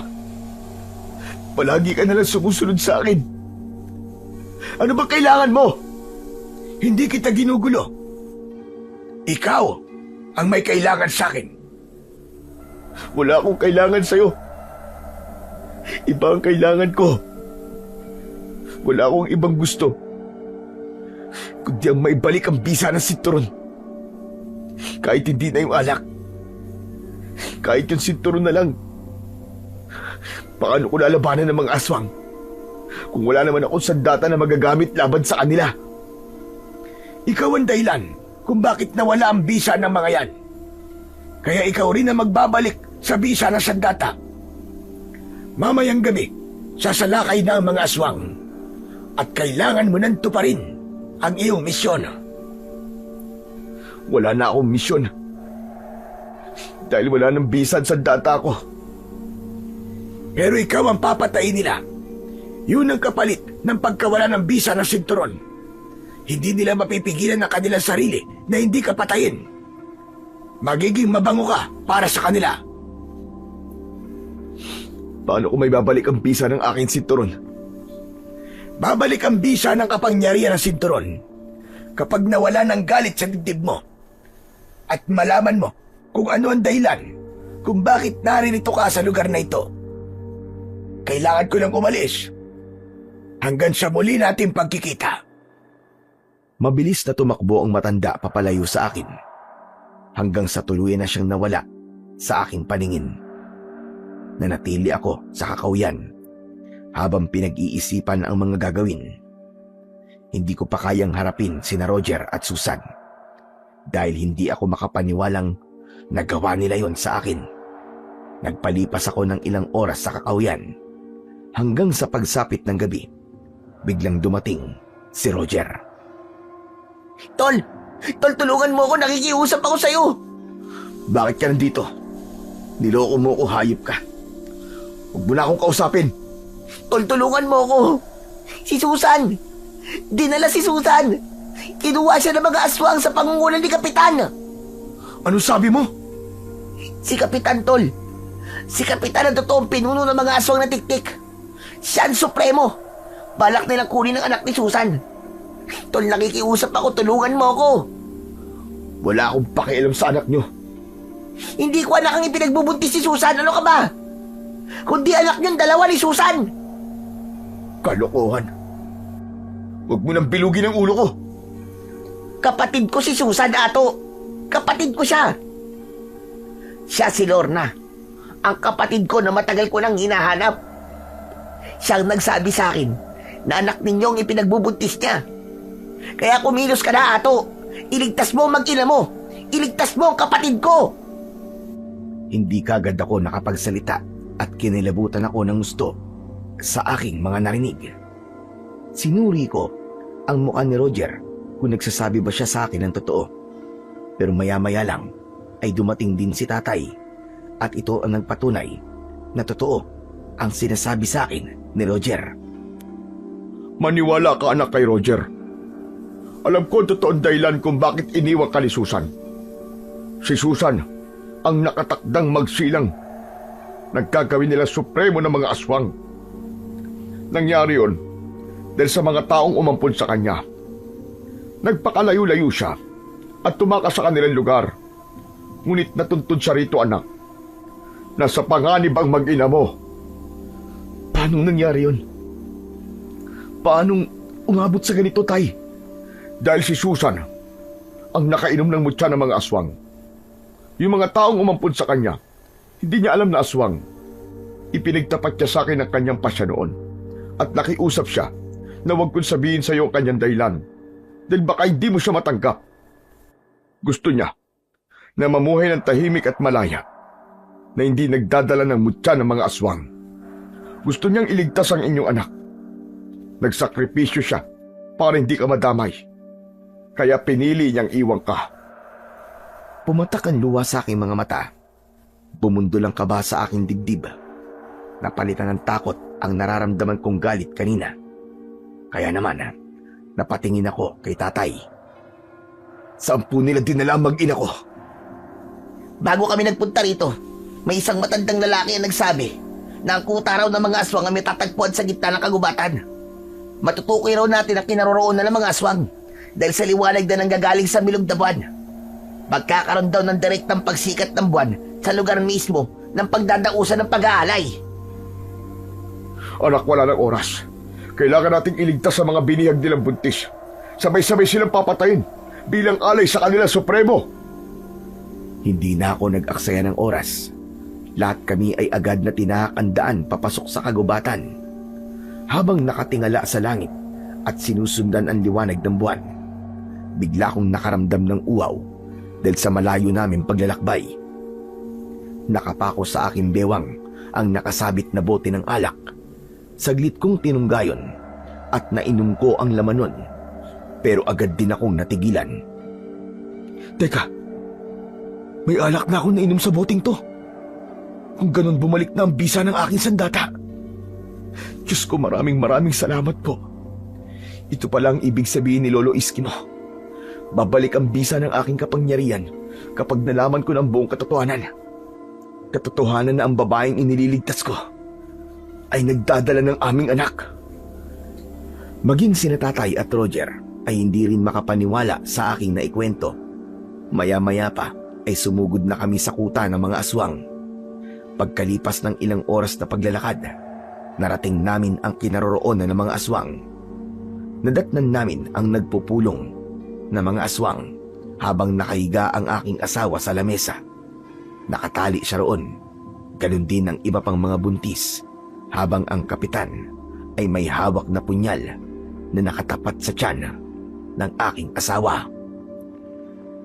Maraming bantay sa paligid ng kuta. Ano nang gagawin natin? Mukhang nagsisimula na sila sa kanilang ritual. Kailangan na natin kumilos, anak. Hindi na rin po ako makapaghintay. Ililigtas ko na ang aking mag-ina. Papatayin ko ang mga aswang na yan. Hinubad ko ang aking sinturon sa aking bewang at agad na sumugod sa kinaroroonan ng mga aswang. Ibinigay ko kay Roger ang lighter at siya ang namahala sa pagsunog sa mga kubo ng mga aswang. Pakawalan mo ang asawa ko, hayop ka! Kapag nasaktan ang mag-ina ko, magtago ka na sa ilalim ng saya ng nanay mo! Humalakhak ng malakas si Kapitan. Sa isang iglap ay nagbago ang anyo nito. Naging isang mabangis na aswang, nakahawig ng mga daga na merong pakpak. Ganon din ang ginawa ng kanyang mga alagad. Agad silang umatake sa akin, ngunit sinalubong ko sila ng palo ng sinturon na tumama sa kanilang leeg. Bawat tamaan ng aking sandata ay umuusok ang kanilang katawan at bumabagsak sila sa lupa. Si Kapitan naman ay agad na lumipad at dinagit niya si tatay. Mabilis akong kumilos, mataas akong tumalon at hinampas ko ng sinturon ang kanyang kamay. Kaya naman, nabitiwan niya si tatay. Galit na sumigaw si Kapitan. Hindi niyo ako mapipigilan sa gagawin ko. Matagal kong hinanap ang babaeng alay. Dahil sa pag-aani siya, nangalagad ko! Wala kang pag-aari, Kapitan! Halimaw ka! Magdadaan ka muna sa ibabaw ng bangkay ko bago mo makuha ang mag-ina ko! Agad akong tumalon na mataas at pinalo ng aking sinturon ang katawan ni Kapitan. Ngunit nakaiwas ito at lumipad patungo sa lamesa sa kinaroroonan ng aking asawa. Humaba ang kanyang dila na agad na pumulupot sa aking leeg.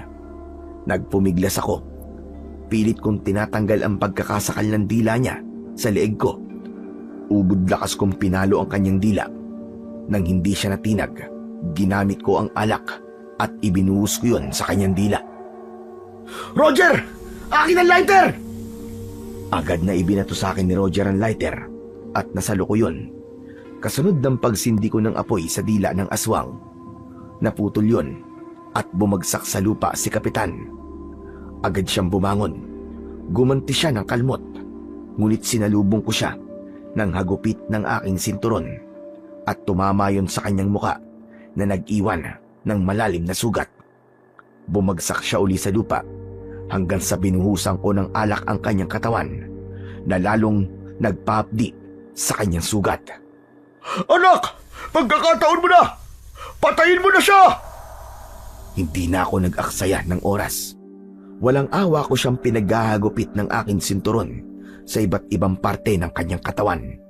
Kasunod ng pagsindi ko ng lighter at sinunog ko ang kanyang katawan, lumapit sa akin si Roger at pinagtulungan naming patayin si Kapitan. Habang lumiliyab ang kanyang katawan, binuhusan ko pa ng alak ang kanyang katawan hanggang sa lumakas at lalong naglagablab ang apoy. Hayop kang kapitan ka! Ito na ang katapusan mo! Rinig na rinig namin ang malakas na pag-angil nito hanggang sa tuluyang maging abo ang kanyang katawan. Habang ang mga natitira namang mga aswang ay inatake ko gamit ang aking sinturon at alak. Sakto naman na dumating na ang mga tao para iligtas ang iba pang mga buntis na binihag. Halos magkaluray-luray ang katawan ng mga aswang dahil sa pag-aagawan ng mga tao sa pagpatay sa kanila. Ginamit ko naman ang alak para sunugin ang lahat ng mga bangkay ng aswang na tiktik. Nang humupa na ang kaguluhan, nilapitan ko ang aking asawa na si Susan. Umiiyak siya habang nakahiga sa lamesa. Kinalagan ko siya ng tali at niyakap ng mahigpit. Patawarin mo ako, mahal ko. Kung naniwala akong hindi mo na ako mahal. Pero bakit ka nagdesisyon nang hindi man lang nagsabi sa akin? Ato, patawarin mo ko. Natakot akong baka pati ikaw ay mapahamak ng dahil sa akin. Pero dahil sa ginawa mo, muntik na akong mapahamak. Muntik na akong magpakamatay dahil ang buong akala ko, tuluyan mo na akong iniwan. Nalito ako at nahirapang magdesisyon. Akala ko hindi mo ako matatanggap eh. May mutya ako ng aswang sa aking sinapupunan. Hindi ko alam kung karapat dapat ako sa iyong pagmamahal. Mahal kita, Susan. Mahal kita. Maging sino ka man. At anak natin ang nasa sinapupunan mo. Bunga ng pagmamahalan nating dalawa. Tuluyan na nga kaming nagyakap ng maigpit, habang si Roger naman ay umiiyak na yumakap din sa kanyang kapatid. Nakilala raw nila ang isa't isa dahil sa singsing na ipinamana sa kanila ng kanilang mga magulang. Maya-maya pa ay biglang may nagsalita sa aking likuran. Hindi pa huli ang lahat, Ato. Gamitin mo ang sinturon para mawala ang mutya ng aswang sa tiyan ng asawa mo. Itali mo ang sinturon sa sikmura ni Susan upang tuluyang lumabas ang bata kasama ang mutya. Pagkatapos, sunugin niyo ang kuta nila gamit ang alak. Sinunod ko ang utos ni Lolo Iskimo.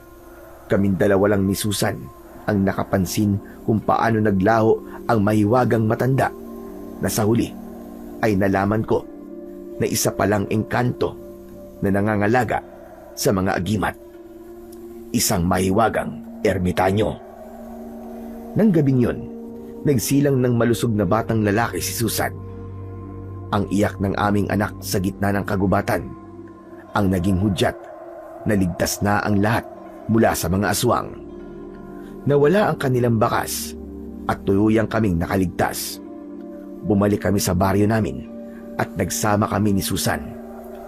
Tuluyan ang nawala ang mutya ng aswang sa kanyang tiyan at namuhay kami ng mapayapa at matiwasay.